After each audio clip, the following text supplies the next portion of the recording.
Oh là là, regardez cette Tesla. Compacte peut-être? Qu'est-ce que c'est que cet engin? Cette semaine, une étrange Tesla a été aperçue roulant à toute vitesse sur une piste d'essai de l'usine de Fremont. Selon toute vraisemblance, il s'agirait d'un prototype de ce qui pourrait être la future Tesla abordable. C'est vrai qu'à l'arrière a l'air plus compact. Ça on dirait un modèle Y, ouais, modèle Y qui a vraiment, qui est passé à la moulinette. Enfin, il a été compressé quoi. Il y a même un Cybertruck qui roule. Bon, après, c'est des images de drone du reste. Putain, les déchets qu'il y a là. Oh, ce chantier quoi. C'est donc cela, ce véhicule fameux.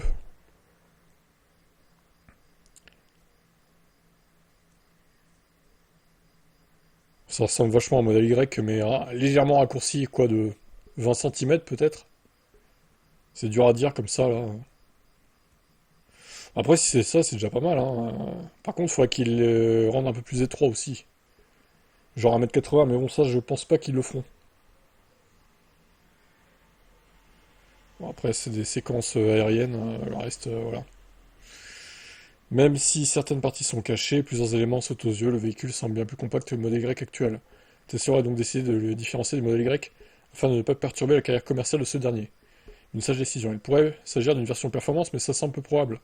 Tesla ne réduirait pas autant la taille d'un modèle juste pour le rendre plus sportif. L'hypothèse d'un tout nouveau modèle à petit prix paraît plus crédible. Le toit ne comporte pas la grande vitre panoramique typique des modèles grecs.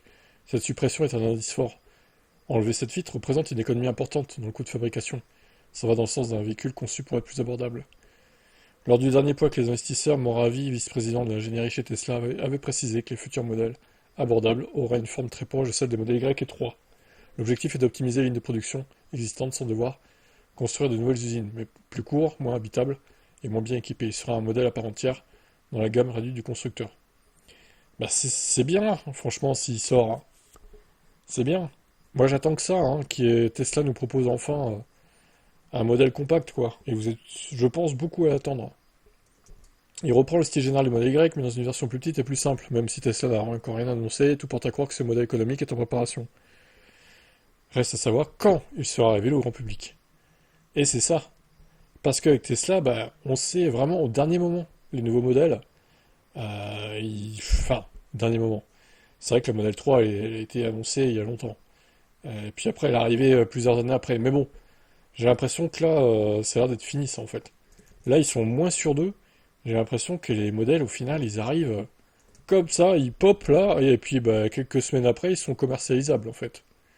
Donc ça laisse pas trop le temps aux gens de se retourner, je trouve, cette technique-là. C'est pas terrible. En fait, il faudrait trouver un juste milieu, quoi. Genre, ils l'annoncent, j'en sais rien, 4, 5 mois avant, et voilà, les gens ont le temps de réfléchir, de comparer avec d'autres modèles existants, puis après ils voient. Mais si c'est quelques semaines avant seulement, je trouve pas ça cohérent, moi. Bon, on verra bien. Peut-être que je me trompe et qu'ils vont l'annoncer dès juin pour décembre ou janvier prochain, j'en sais rien. Si c'est ça encore, ça va. Mais bon, j'attends de voir. Et vous alors, qu'en pensez-vous?